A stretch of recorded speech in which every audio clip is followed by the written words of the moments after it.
É ele? Fala, meu povo, tudo bom? Me chamo Thiago Matena, seja muito bem-vindo no meu canal. Se você puder curtir, comentar, compartilhar e se inscrever, não esqueça de apertar o sininho para toda vez quando eu postar algum vídeo no canal chegar fresquinho para você. Combinado assim? Esse vídeo a gente vai abordar sobre a polêmica, por incrível que pareça, do jogo passado entre Palmeiras e Atlético Mineiro, que o Palmeiras acabou desclassificando o Atlético Mineiro nos pênaltis. Na coletiva de quarta-feira, teve um jornalista da PAN que acabou fazendo uma pergunta para o Abel Ferreira e Abel acabou respondendo esse repórter e deu essa confusão toda. Ontem, no jogo do Atlético Mineiro, Cuca respondeu em relação à polêmica do jogo passado. Eu vou colocar aqui um trecho do programa Bate Pronto da Jovem Pan. Inclusive ele, Mauro César, acaba comentando sobre o assunto. Continue no vídeo que eu tenho certeza que você não vai se arrepender. Você falou do Cuca, eu queria saber a sua opinião sobre a declaração do Cuca aí em resposta ao Abel Ferreira, né? Quando a gente viu a resposta, eu falei, é aquilo que o Mauro César, que fazem a pergunta em cima do que o Abel disse. O Cuca estava indo super bem, ele tinha comentado, estava falando do jogo, no final ele começa a chutar o balde. Ele fala que o Everton pulou pro mesmo canto, que o Abel desceu para escutar música e se perdesse iria ser criticado. A gente vai colocar aí a declaração do Cuca sobre que o Abel Ferreira tinha dito, né? Tinha dado dicas pro Cuca do que ele deveria ter feito com um jogador a mais. E aí a resposta do Cuca, depois, Mauro, para você dar uma analisada no que o Cuca falou.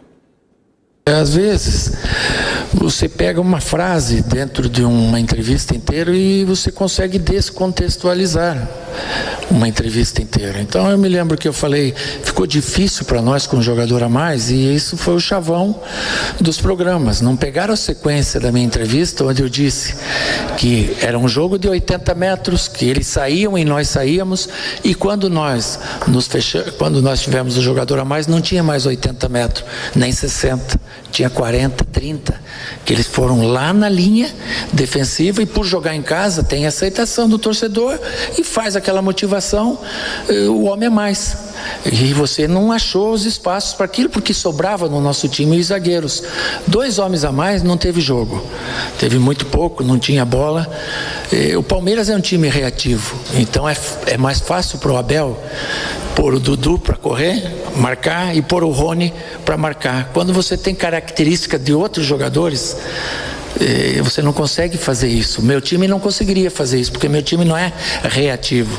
O meu time é proativo, ele propõe o jogo, coisa que geralmente o Palmeiras não faz. O Palmeiras, ele tem a bola longa, ele tem a marcação individualizada e joga no teu erro após a roubada de bola. Não tem um jogo saindo, jogando.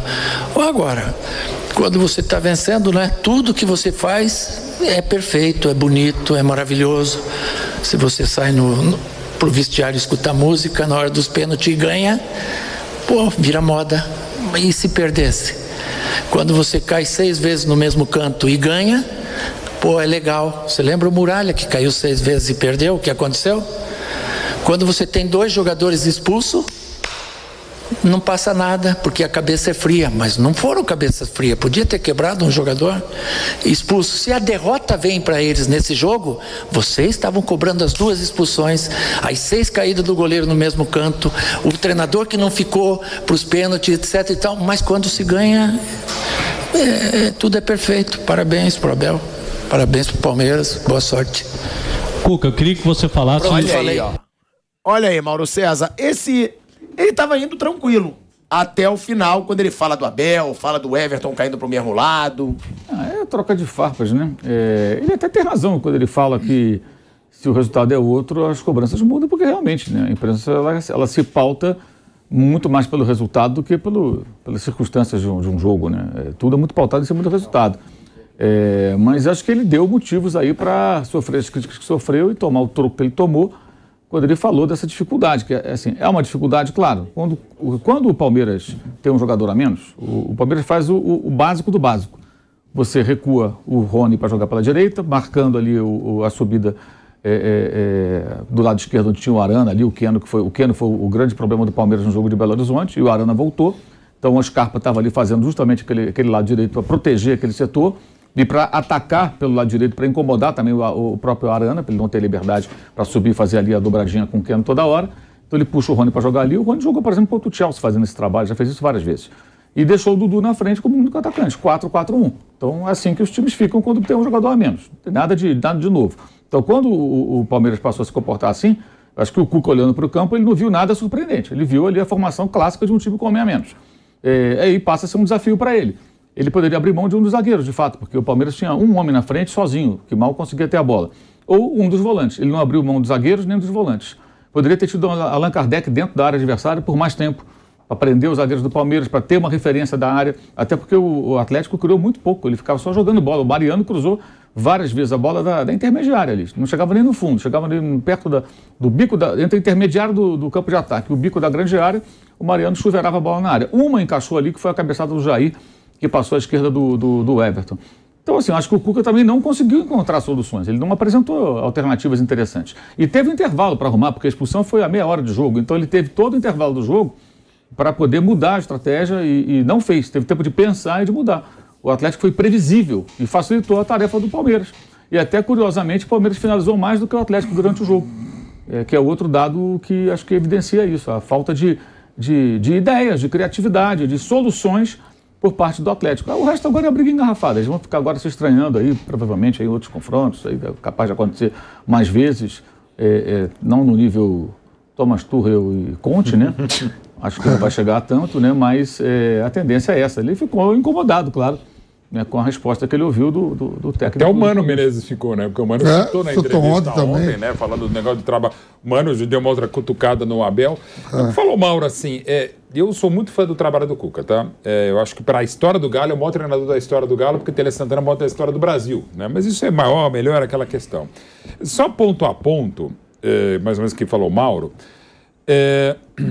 assim, o que o Cuca falou, se fosse eu falando, outra pessoa, outro comentarista, normal, é que fica aquela coisa, pô, o cara tá fulo, tá pistola. Claro que ele falou muito do que ele falou, eu acho algumas coisas que eu quero pontuar rapidinho, ele tem razão, por aquilo que o Abel falou em relação do Cuca não se aproveitar da vantagem numérica, da superioridade numérica, né? Aí o Cuca com certeza ficou mais pistola para dizer. Mas algumas coisas que ele falou, por exemplo, essa questão da ouvir música, de sair no pênalti, eu não acho problema nenhum, de novo o treinador não faz diferença, mas é aquela coisa, se o Palmeiras tivesse perdido, onde está o comandante, vai ouvir música, aquela coisa e tal. Não é normal. Não é normal. Em relação aos cantos do Everton, sim, ele pulou nos 6 mesmos. Eu sempre achei uma sacanagem gigantesca com o Muralha, na final da Copa do Brasil contra o Cruzeiro, ele tem o fato de cobrarem primeiro, defender pênalti, ninguém é obrigado a defender pênalti goleiro. O mesmo canto você pode discutir muito, né? E você pode discutir as qualidades do Muralha. Não era goleiro, talvez, para ser... Você sabe que eu gosto dessa alternativa. Eu gosto dessa alternativa. E assim, outra coisa, não era tantas vezes para a seleção ser chamado 2 vezes. Só que é dever dizer que se o Everton caiu 6 vezes para o canto direito, em 3 ele acertou o canto, e aí, inclusive, defendeu o pênalti mal cobrado pelo Rubens, né? Isso acontece. Sobre a cabeça fria, o Cuca tem razão em falar. Um time que tem a cabeça fria e o coração quente não pode se perder como o Danilo e o Scarpa se perderam. Nisso, tudo bem, né? Ok. Agora, o Cuca, que também ganhou em detalhes e foi brilhante naquela campanha maravilhosa do Galo Doido de 2013, sabe futebol detalhes. Assim, é da picuinha dele. Eu acho que outra pessoa poderia ter falado. Claro que ele passa um recibo em falar isso pro Abel, tal, não sei o que lá, mas algumas das ponderações dele, ele não deixa de ter razão, não. Não deixa de ter razão. Claro que tem emoção, claro que é devolver, mas faz parte do jogo. Ó, a gente vai para um break rapidinho na Rádio Jovem Pan. Seguimos no YouTube. Foi bem na resposta, Vamp, o Cuca? Desculpa, só faltou citar. Quando ele fala que o Palmeiras dele geralmente é reativo, o Palmeiras não é geralmente reativo. É um time que tem os números que tem, o desempenho que tem, não é só reativo, né? É um time que sabe também propor o jogo. Não foi tanto o caso, não havia sido no Mineirão, mas não dá para dizer que o Palmeiras é só reativo. Ou geralmente reativo. Vamp, vou te passar a palavra, porque daqui a pouco eu vou pedir para eu ter um momento a sós com o Flávio Prado no programa. Vou até pedir para a gente ter um momento a sós. Os outros participantes... Você vai, mas eu vi lá no Facebook, você mudou lá. Uma discussão. Eles vão sair por um determinado momento, mas só antes eu queria que o Vamp se pronunciasse, porque eu peço de coração um momento a sós com você, porque se é pra humilhar alguém, eu não sou a favor de ter outras pessoas pra verem você sendo humilhado. Que é isso? Então, por favor, velho Vamp. Não concordo com tudo que o Cuca falou. Tudo. Eu também. Concordou com tudo? Eu também concordo com tudo. Tudo. Eu acho que o Apesar Abel que o não Mauro tem que se falou aí, meter no trabalho do outro, e a partir do momento que ele se mete, ele tá deixando o cara exposto para falar o que quiser também. É aquela história do quem fala o que quer, ouve o que não quer. Então acabou. O Abel não tá acima do bem e do mal. Ele meteu o bedelho no trabalho do Cuca e o Cuca devolveu e acabou. E acho que aconteceria exatamente o que ele falou. Cadê o comandante? Tava ouvindo música, por que pegou o pênalti, sei lá, todos do mesmo lado? Por que o time de cabeça Inclusive, fria teve 2 jogadores expulsos? Tá tudo certo. Tudo isso seria comentado mesmo. Então, mas e o reativo que o Mauro questionou? Eu acho que o Palmeiras tinha um projeto reativo e agora deu uma evoluída, mas basicamente o jogo do Abel é um jogo reativo e não tem nada de errado. É uma maneira de jogar futebol. Ué. Pelo menos com esse jogo do Atlético foi assim. Talvez com outros times na Libertadores não, pelo grupo, mas contra o Atlético 8 e tal, basicamente. A ideia do jogo isso o Cuca foi mais. O que gosta de fazer. Assim, pelo menos entre Atlético e Palmeiras, ele tem um time reativo. O que o Abel gosta de fazer, o padrão dele é esse mesmo, padrão reativo. É o que ele mais gosta mesmo.